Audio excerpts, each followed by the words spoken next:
Hello students, कैसे हैं आप सब? उम्मीद है आप सब लोग अच्छे होंगे। इस क्लास में हम लोग यूएन के कुछ अन्य महत्वपूर्ण विभागों को देखने वाले हैं, जिनमें से जिसका नाम है यूएनटीओसी और यूएनसीएसी। यूएनटीओसी और यूएनसीएसी के बारे में देखने वाले हैं। तो यूएनटीओसी और यूएनसीएसी दोनों के दोनों अपराधियों के प्रत्यारोपण से जुड़े हुए हैं। विश्व भर में जितने भी बहुत सारे अपराध होते हैं, राष्ट्रीय अंतर्राष्ट्रीय स्तर पर जो अपराध होते हैं, चाहे वो आतंकवाद हो या फिर देश द्वारा फैलाया गया अपराध हो, तो उन सभी पर नियंत्रण करने के लिए यूएनटीओसी और यूएनसीएसी नामक दो कार्यालय हैं। यह यूएन का विभाग है। ये जो है, सबसे पहले हम लोग यूएनटीओसी के संदर्भ में देख लेते हैं, जिसका फुल फॉर्म होता है अंतर्राष्ट्रीय संगठित अपराध के विरुद्ध संयुक्त राष्ट्र अभिसमय। अंतर्राष्ट्रीय संगठित अपराध के विरुद्ध संयुक्त राष्ट्र अभिसमय, यह इसका मुख्य कार्य क्या होता है जी? तो यह संगठित अपराध के विरुद्ध जितने भी, मान लीजिए कि व्यक्तिगत हो या फिर किसी आतंकवाद से जुड़ा हुआ मुद्दा हो, कोई भी मुद्दा हो, लेकिन संगठित अपराध हो, चाहे वह ड्रग्स हो या फिर स्मगलिंग हो, हथियारों की तस्करी हो, चाहे जो भी चाहे मानवों की तस्करी हो, इन सब से जुड़ा हुआ जितने भी संगठित अपराध होते हैं, सब पर काम करता है। इसकी स्थापना कब की गई थी जी? सन 2000 में इसकी स्थापना की गई थी और 2003 में इसे लागू किया गया था। सन 2000 में इसके लिए मांग उठी और सभी देशों ने समर्थन किया। 2003 में यह लागू हो गया था। इसमें 3 प्रोटोकॉल शामिल है, मतलब कि यह मुख्य रूप से 3 प्रोटोकॉल्स पर काम करता है, 3 क्षेत्रों में ज़्यादा दिमाग देता है। कौन सा है? तो 1 नंबर है मानव तस्करी। अर्थात संगठित अपराधी जब मानव तस्करी करते हैं, तो इस पर ज़्यादातर यह ध्यान देता है। उसके बाद से प्रवासियों की तस्करी भी करने पर भी यह कार्य करता है। उसके बाद से अवैध हथियारों के निर्माण और तस्करी, अर्थात 3 प्रोटोकॉल पर काम करता है, जिनमें से मानवों की तस्करी और हथियारों की तस्करी, इन पर यह काम करता है। और इसे पार्लेमो कन्वेंशन के रूप में भी जाना जाता है। तो इस पर विशेष ध्यान देना है कि पार्लेमो कन्वेंशन किसे कहते हैं जी? तो यूएनटीओसी का निर्माण पार्लेमो कन्वेंशन के तहत ही हुआ था, इसीलिए इसे पार्लेमो कन्वेंशन कहा जाता है। यह यूएन का एकमात्र कानूनी रूप से बाध्यकारी संधि है। यूएन इतना बड़ा एजेंसी है, लेकिन कोई भी उसका कानून जो है कि किसी भी देश पर बाध्यकारी नहीं रहता है, चाहे वह यूएनएससी में उठा हुआ मुद्दा ही क्यों ना हो। लेकिन यह जो है यूएनटीओसी एक कानूनी रूप से बाध्यकारी संधि है, कोई देश ना माने तब भी उस पर लागू होता है। यह क्या करता है जी? तो सरकारें संगठित अपराध के विरुद्ध कार्यवाही में सहयोग करता है, सरकारों का सहयोग करता है, सरकारें भी इसका सहयोग करती हैं। मान लीजिए कि भारत से कोई मानव तस्करी हो रहा है, तो भारत सरकार भी यूएनटीओसी की सहायता करती है, और भारत सरकार यूएनटीओसी से सहायता भी मांग सकती है और अपनी बातें रख भी सकती है कि हम लोग का सहायता कीजिए। ड्रग्स और अपराध पर अब दूसरा नंबर है, ये यूएनटीओसी किसके तत्वाधान में काम करता है जी? तो यूएनटीओसी जो है यूएनओडीसी यूएनओडीसी का सचिवालय जो है, इसके सचिवालय के रूप में कार्य करता है। सचिवालय के रूप में मतलब कि इसका अलग सचिवालय नहीं है। यूएनओडीसी जो कि मानव तस्करी और हथियारों की तस्करी पर केंद्रित है, यह यूएनओडीसी जो कि ड्रग्स और अपराध पर संयुक्त राष्ट्र कार्यालय जो कि है, मतलब कि जो ड्रग्स के तस्करी पर केंद्रित जो कार्यालय है, वे दोनों एक ही साथ मिलकर काम करते हैं। यूएनओडीसी की स्थापना 1986 में ही कर दी गई थी। यह काफी पुरानी संस्था है, अर्थात वैश्विक स्तर पर जो भी ड्रग्स की डीलिंग होती है, ड्रग्स का अवैध व्यापार होता है, तो उसको नियंत्रित करने के लिए 1986 में यूएनओडीसी बना था। और इसी के तत्वाधान में, इसी के कार्यालय का उपयोग कर लेता है यूएनओडीसी, जो कि सन 2003 में बनकर तैयार हुआ था। अब अगला संगठन के संदर्भ में देख लेते हैं। यूएनसीएसी, यूएन टैक जिसको बोलते हैं, इसका नाम है भ्रष्टाचार के विरुद्ध संयुक्त राष्ट्र सम्मेलन। भ्रष्टाचार के विरुद्ध संयुक्त राष्ट्र सम्मेलन बाध्यकारी सार्वभौमिक भ्रष्टाचार विरोधी संधि है। यह जो है बाध्यकारी है, सार्वभौमिक भ्रष्टाचार के विरोधी संधि है, जिसे कब अपनाया गया था? सन 2000 में अपनाया गया था और सन 2003 में यह भी लागू हो गया था। अर्थात इसी के साथ ही यूएनटीओसी के साथ ही यूएनसीएसी भी जन्मा और लागू भी एक ही साथ में हुआ। यह क्या करता है जी? तो रिश्वतखोरी और गबन सहित भ्रष्टाचार के विभिन्न रूपों को कवर करता है। वैश्विक स्तर पर जो भी रिश्वतखोरी होती है, भ्रष्टाचार होता है, उन सब पर निगरानी रखता है। अपराधीकरण की रोकथाम करता है, अर्थात सरकारें अंतर्राष्ट्रीय संगठनों के साथ जो भ्रष्टाचार करती है उसको भी निगरानी रखता है, संपत्ति की वसूली पर निगरानी रखता है।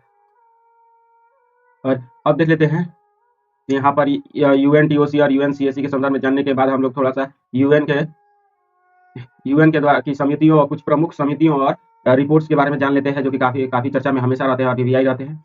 तो यहाँ पर संयुक्त राष्ट्र के प्रमुख समितियों में से एक है तालिबान प्रतिबंध समिति संकल्प। तालिबान प्रतिबंध समिति संकल्प 1988 जो है सन 2011 में लागू हुआ था। तालिबान प्रतिबंध समिति संकल्प 1988 में जो आया था, 1988 जिसका नाम है तालिबान प्रतिबंध समिति संकल्प का क्या नाम है? 1988। और ये कब आया था जी? सन 2001 में, 2011 में आया था। और यहाँ पर संयुक्त किसके द्वारा लाया गया था जी? तो यूएनएससी द्वारा लाया गया था। और यहाँ पर पाकिस्तान, सबसे मजाक की बात है कि पाकिस्तान को इसका अध्यक्ष नियुक्त किया गया है। इसका अध्यक्ष किसको नियुक्त किया गया था जी? तो पाकिस्तान को ही नियुक्त किया गया था, अभी भी शायद पाकिस्तान ही है तालिबान प्रतिबंध समिति का संकल्प का 2011 में। इसीलिए तो अमेरिका को बोला जाता है कि पाकिस्तान का सबसे बड़ा भारत के विरुद्ध उपयोग करने वाला अमेरिका है, क्योंकि यूएनएससी में दबदबा किसका रहता है? अमेरिका का। और अमेरिका ने ही पाकिस्तान को इसका अध्यक्ष नियुक्त करवा दिया। अब देख लेते हैं यहाँ पर आतंकवाद रोधी समिति। दूसरा नंबर है आतंकवाद रोधी समिति, आतंकवाद रोधी समिति सीटीसी जिसको बोलते हैं, सीटीसी जिसको बोलते हैं आतंकवाद रोधी समिति। संकल्प 1377, इसका ये भी याद रखने वाला चीज है। ये 1377 क्या है, तो यूएन में एक संकल्प का नाम रखा जाता है, नाम के साथ उसका कोड दिया जाता है, तो यही कोड है। कोड भी बार बार एग्जाम में पूछे जाते रहते हैं, तो यहाँ पर याद रखना है 1988 तालिबान प्रतिबंध समिति संकल्प 1988, और यहाँ पर आतंकवाद रोधी समिति संकल्प 1377। उसके बाद से किसके द्वारा जी, यहाँ पर देख सकते हैं कि अभी यूएनएससी द्वारा लाया गया था। और यहाँ पर भी मजाक की बात है कि इसका उपाध्यक्ष पाकिस्तान को नियुक्त किया गया है। सीटीसी का अध्यक्ष उपाध्यक्ष पाकिस्तान को नियुक्त किया गया है। अब उसके बाद से है नेक्स्ट संगठन है आईएसआईएस और अल कायदा प्रतिबंध समिति 1267। आईएसआईएस और अल कायदा प्रतिबंध समिति 1267, तो यहाँ पर किसके द्वारा जारी किया जाता है, यूएनएससी द्वारा। और इस समिति का गठन 1999 में तालिबान, अल कायदा और उनके सहयोगी समूह व्यक्तियों के पर प्रतिबंध लगाने के निगरानी के लिए किया गया था। यूएनएससी का आईएसआईएस और अल कायदा प्रतिबंध समिति 1267, इसको ध्यान रखना है, 1267 कोड का नाम है, और इसका गठन 1999 में किया गया था।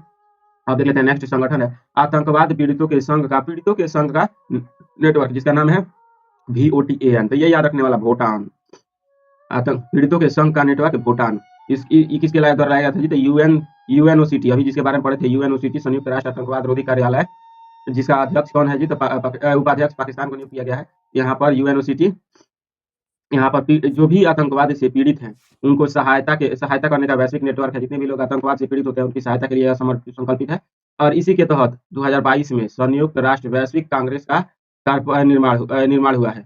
भूटान के तहत ही 2022 के संयुक्त राष्ट्र वैश्विक कांग्रेस का निर्माण हुआ है। अब देख लेते हैं नेक्स्ट जो कि इनिशिएटिव है यूएन का, संयुक्त राष्ट्र स्पॉटलाइट इनिशिएटिव।